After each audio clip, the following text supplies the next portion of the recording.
اللہ رب العالمین والصلاة والسلام علی سید الانبیاء والمرسلین محمد و آلہ واصحابہ اجمعین اما بعد اعوذ باللہ من الشیطان الرجیم بسم اللہ الرحمن الرحیم قال انا خیر منہ خلقتنی من نار وخلقتہ من طین صدق اللہ العظیم وقال النبی صلی اللہ علیہ وآلہ وسلم ایاکم والحسد فإن الحسد يأكل الحسنات كما تأكل النار الحطب او كما قال علیہ الصلاۃ والسلام۔ حسد ایک ایسی بیماری ہے، جب حسد کسی سے ہو جاتا ہے تو انسان اپنی نیکیوں سے ہاتھ دھو بیٹھتا ہے، گویا کہ ایک مہلک بیماری ہے، انسان کو ہلاک کر دینے والی بیماری، کہ انسان حسد میں، جلن میں ہلاک اور برباد ہو جاتا ہے، اور اس کو اس کا پتہ بھی نہیں چلتا کہ ہماری یہ بیماری لگی ہوئی ہے کہ ہم کو نہیں لگی ہوئی ہے۔ حسد ہوتا کیا ہے؟ حسد یہ ہوتا ہے کہ کسی کی دولت دیکھ کر یا کسی کا مکانات دیکھ کر یا کسی کی کوئی چیز دیکھ کر، کسی کی ترقی دیکھ کر، کسی کا کاروبار دیکھ کر، کوئی بھی اس کو چیز ملی ہو اس کو دیکھ کر یہ حسد کرنا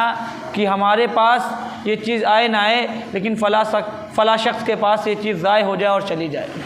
ان کے پاس یہ چیز نہ رہے، یہ چیز ان کے پاس ہی چلی جائے۔ یہ ہے حسد، یہ ہے جلن، انسان کا یہ سوچنا کہ ان کے پاس سے یہ چیز ختم ہو جائے اور چلی جائے۔ سفیان ابن عیینہ رحمہ اللہ تعالیٰ عنہ فرماتے ہیں کہ آسمان کے اوپر اللہ کی نافرمانی کر کر جو سب سے پہلے گناہ ہوا وہ گناہ حسد کا تھا۔ وہ حسد کا گناہ کیسے تھا؟ وہ حسد کا گناہ یہ تھا کہ شیطان کو سیدنا آدم علیہ السلام سے حسد ہو گیا، اور اس نے اللہ تعالیٰ کا فرمان نہیں مانا اور اللہ تعالیٰ کا حکم نہیں مانا، اور اللہ کے حکم سے انکار کر کر وہ راندہ درگاہ ہو گیا اور اللہ تعالیٰ نے اس کو نکال دیا۔ اس نے یہ بات کہی تھی، قال انا خیر منہ، کہا کہ میں اس سے بہتر ہوں، مطلب میں آدم سے بہتر ہوں۔ کیوں بہتر ہوں؟ کس وجہ سے بہتر ہوں؟ یہ فرمایا خلقتنی من نار، آپ نے مجھے آگ سے اور ان کو مٹی سے پیدا کیا۔ یہ اس کو حسد ہوا، یہ اس کو جلن ہوئی، اور اس نے اپنے آپ کو بڑا سمجھا کہ میں ان کو سجدہ نہیں کروں گا۔ تو اللہ تعالیٰ نے کہا کہ فخرج منہا، یہاں سے تم نکل جاؤ، تمہارا کوئی کام نہیں یہاں پہ۔ اللہ تعالیٰ نے شیطان کو نکال دیا، اس کو حسد ہی ہوا تھا۔ پھر آگے کہتے ہیں سفیان بن عیینہ رحمۃ اللہ علیہ کہ جو روئے زمین پر، اس زمین پر، اس دنیا پہ جو سب سے پہلا گناہ ہوا اللہ کی نافرمانی کر کر، وہ بھی حسد کا تھا، کہ حضرت آدم علیہ السلام کے دو بیٹوں میں سے ایک بیٹے نے دوسرے بیٹے کو، ایک بھائی نے دوسرے بھائی کو قتل کر دیا۔ تو آسمان پر بھی سب سے پہلا گناہ حسد کا، اور اس روئے زمین پر بھی سب سے پہلا گناہ حسد کا ہے۔ انسان حسد سے بچ جائے، کسی کی ترقی سے کو دیکھ کر اس کے اندر جلن نہ ہو، یہ اس کے دیندار ہونے کی سب سے بڑی علامت ہے، کیونکہ نبی علیہ الصلاۃ والسلام نے فرمایا ایاکم والحسد، تم لوگ حسد سے بچو، جلن سے بچو۔ فإن الحسد یأکل الحسنات، اس لیے کہ حسد اور جلن نیکیوں کو اسی طرح کھا جاتی ہے، کما تأکل النار الحطب، جیسا کہ ایک آگ سوکھی ہوئی لکڑی کو کھا جاتی ہے۔ انسان کتنا بھی دیندار ہے، کتنا بھی نیک ہے،